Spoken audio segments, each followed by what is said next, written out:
Hello மக்களே, இன்றைக்கி Sunday morning காலையில் கருப்பட்டி பணியாரம் தான் பண்ணலான்ட்டு ரெடி பண்ண ஸ்டார்ட் பண்ணிட்டேன். நேற்று நைட்டு ஆப்பமாவை அரைச்சி வச்சாச்சு. ஸோ அது நல்லா பொங்கி வந்திருந்தது. நான் ஆப்பமாவை தான் பணியாரத்துக்கும் யூஸ் பண்ணுவேன். கொஞ்சம் தண்ணியாக இருந்ததுனால கூட கொஞ்சம் கோதுமை மாவு ஆட் பண்ணிக்கிட்டேன். கோதுமை மாவு போடும்போது நல்ல ஒரு டெக்ஸ்சர் கிடைக்கும் பணியாரத்துக்கு. கருப்பட்டியை பாகு மாதிரி காய்ச்சி ஊற்றியாச்சு. யூஸ்வலாக நல்லெண்ணெயில் தான் பண்ணுறது. இது ரொம்ப டேஸ்டியாகவும் இருக்கும். குழந்தைங்களுக்கு நல்ல ஒரு ஹெல்த்தியான ஃபுட். கருப்பட்டி, நல்லெண்ணெய், பச்சரிசி, உளுந்தெல்லாம் போட்டு ஆட்டுற மாவு. ஸோ இந்த காம்போவே ரொம்ப ஒரு ஹெல்த்தியாக ஒரு ஃபில்லிங்காகவும் இருக்கும். குழந்தைங்க விரும்பி சாப்பிடுவாங்க. பட் எங்கள் வீட்டில் பெரிய பாப்பா மட்டும்தான் பணியாரம் சாப்பிடுவாள். குட்டி பார்த்திங்கன்னா அதுக்கு ஸ்வீட் என்னமோ அவ்வளோவா பிடிக்காது. எனக்கு அப்படியே ஆப்போசிட்டாக இருக்குது. ஹஸ்பண்டும் இனிப்பு தான் கொஞ்சம் பேருக்கு தான் சாப்பிடுவாங்க.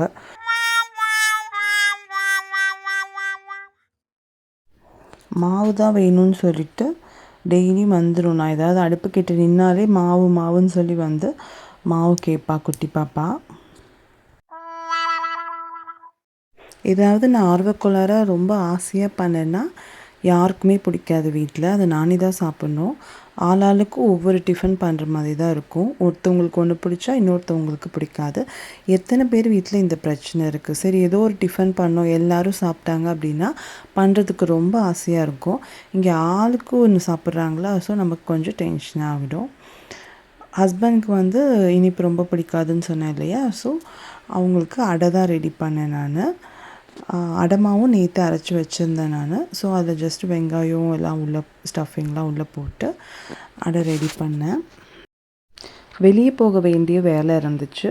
ஸோ கிளம்பணும். அந்த டென்ஷனில் பிள்ளைங்க அவங்க வாட்டுக்கு ஏதோ விளாண்டுட்டு எப்போதும் இதாக சைட்டை பண்ணிக்கிட்டு இருந்தாங்க. ஆனால் நான் கொஞ்சம் திட்டிகிட்டே இருந்தேன். அதுவரை அவங்கள திட்டினது இன்னும் கில்ட்டியாகி இன்னும் டென்ஷனாகிடுச்சு. ஸோ ரொம்ப எனர்ஜியே இல்லாத மாதிரி இருந்தது வெளியே கிளம்புறதுக்கு. பட் இருந்தாலும் சரி கிளம்பி தான் ஆகணும்னு சொல்லிட்டு கிளம்பிட்டோம். வெளியே போய் நின்ன உடனே என்னோடய பெரிய பாப்பா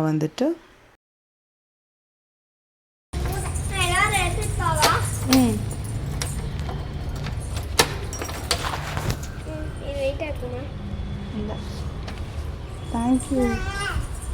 கையில் நான் நிறையா ஜாமான் வச்சுருக்கதை பார்த்துட்டு அவளாகவே வாங்கிக்கிட்டா பையன். ஸோ ஒரே ஹாப்பி ஆகிடுச்சு. நாங்கள் போனது ஒரு கெடா வெட்டு ஃபங்க்ஷனுக்கு தான். ஃப்ரெண்ட்ஸ் எல்லாம் ரொம்ப நாள் கழித்து பார்த்து பேசிவிட்டு பிரியாணி, சிக்கன், மட்டன் என்னென்ன கிடைக்குதோ எல்லாமே நல்லா ஒரு ஃபுல் கட்டினோம்.